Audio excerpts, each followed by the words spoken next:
जब कांग्रेस की सरकार यहाँ पर आएगी।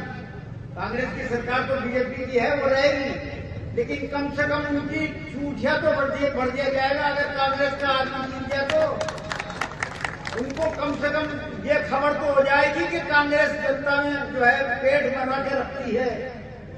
आज देखो आप, पूरा साल हो गया, पूरे साल में आपने कहीं कोई विकास के काम इनके द्वारा करवाए देखे नहीं होंगे। अस्पतालों में दवाइयां नहीं, विद्यालयों में मास्टर नहीं, नई कोई सड़क नहीं, नलों में पूरा पानी नहीं, बिजली टाइम पे आती नहीं है, बिजली की कटौती, हर चीज में आपको पिछले साल की जब अशोक गहलोत की सरकार थी उसके और इसको आप अगर की तुलना करोगे तो निश्चित तौर पर आप ये पाओगे कि साहब वो सरकार अच्छी थी, वो सरकार विकास के काम करवाती थी। जो जीत के जाता था वो निश्चित तौर पर विकास के काम करवाता था। हरि जी मीना ने कम काम नहीं करवाए। तीन लड़कियों के कॉलेज एक विधानसभा क्षेत्र में, कम से कम भी आपके 4,000 और स्कूल, हायर सेकेंडरी स्कूल, प्राथमिक primary health centre, community health centre, सब वगैरह वगैरह सब आपको ये भी ध्यान होगा कि नगर पालिका के द्वारा हमने जो प्रशासन शहर की ओर अभियान चलाया था उसमें 3500 पट्टे बांटे, 3500 पट्टे, और 2000 पट्टे को 500 रुपए में एक पट्टा बटा, अब बंद कर दिया। जो रेट हमने रखी थी कि 25 रुपए गज में जो है जमीन मिलेगी, उसको आज 200 रुपए कर दी, 200 रुपए कर दी।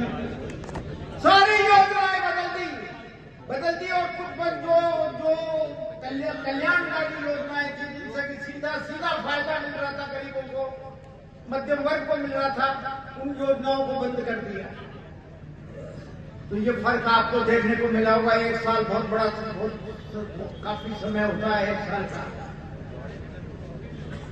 पिछला साल देख लो, सन 2023 को देखो और आज 2024 को देखो, रात और दिन का फर्क मिलेगा आपको। ये सरकार तो सोती हुई सरकार है, कुछ नहीं कर रही, कोई इनका सोच नहीं है। किसी प्रकार की राहत देना या किसी प्रकार का विकास करना इनका काम ही नहीं है। कांग्रेस आती है तो कांग्रेस विकास के काम करवाती है, गरीबों का फायदा पहुंचाती है, गरीबों के उत्थान के लिए काम करती है, किसानों की हर जरूरत में मदद करती है, स्कूल खोलती है, कॉलेज खोलती है, अस्पताल खोलती है, दवाइयां देती है, निःशुल्क दवाइयां देती है। 25 रुपए तक का इलाज फ्री था कांग्रेस के जमाने में, बंद कर दिया इस सरकार ने। ये सब बातें आपके सामने हैं, तुलना करो। अगर कांग्रेस का उम्मीदवार आपने जिता दिया तो निश्चित तौर पर ये भारतीय जनता पार्टी को सबक होगा, थप्पड़ होगा उनके गाल पर। ये कुछ नहीं कर सकते, ये ज्यादा से ज्यादा यही कर सकते कि ईडी लगा दिया, किसी के सीबीआई लगा दिया, किसी के क्या लगा दिया, किसी के क्या लगा दिया। के पलंजा में 2 बार मेरे मामले में जो है लिख चुके के केस इसके खिलाफ नहीं बनता, आप कहते हैं साहब केस बनता है, बना ले भाई, लगाओ जोर, पेंडी का पूरा जोर लगा लेना ना। ये हाल पलटू सरकार है, आज क्या कहती है और कल क्या कहती है। जितने फैसले ये आज करते हैं वो दूसरे रोज बदल देते हैं। अफसरों के तबादलों में भी यही हाल है। आज एक अफसर को यहां लगा दिया तो कल उठा करके दूसरी जगह लगा दिया, कैंसिल कर दिया। तो ये सरकार को नाकाम, बिल्कुल बेकार नकारा सरकार है। इस सरकार को अगर सबक सिखाना है आपको, तो मेरा निवेदन आपसे यही है कि कल्याण में ये जो इसमें केसी मीणा जी जो हैं, इनको जिताओ आप।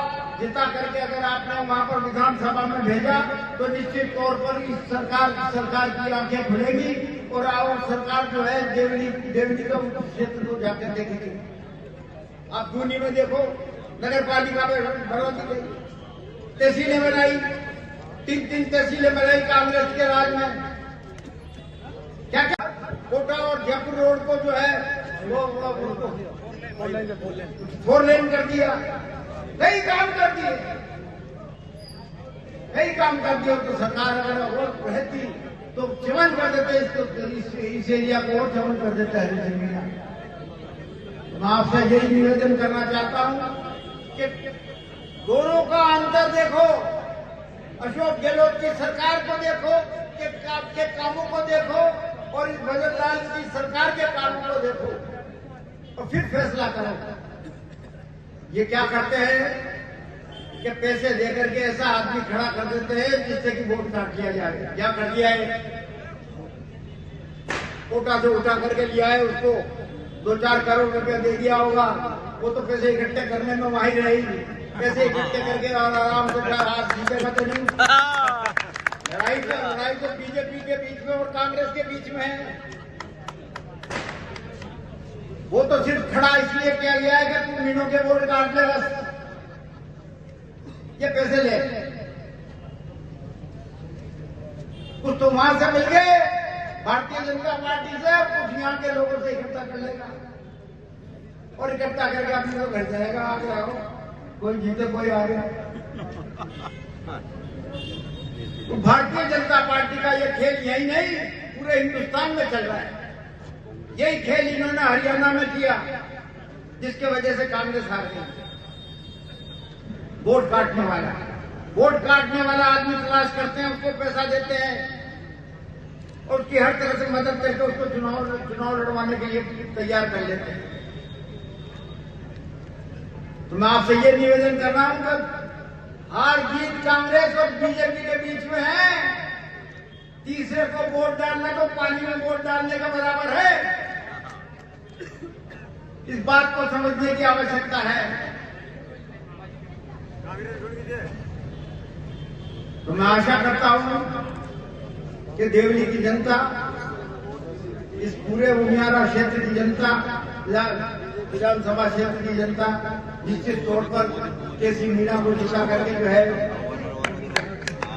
अपने हाथ अपने क्षेत्र को मजबूत करेगी। जय हिंद।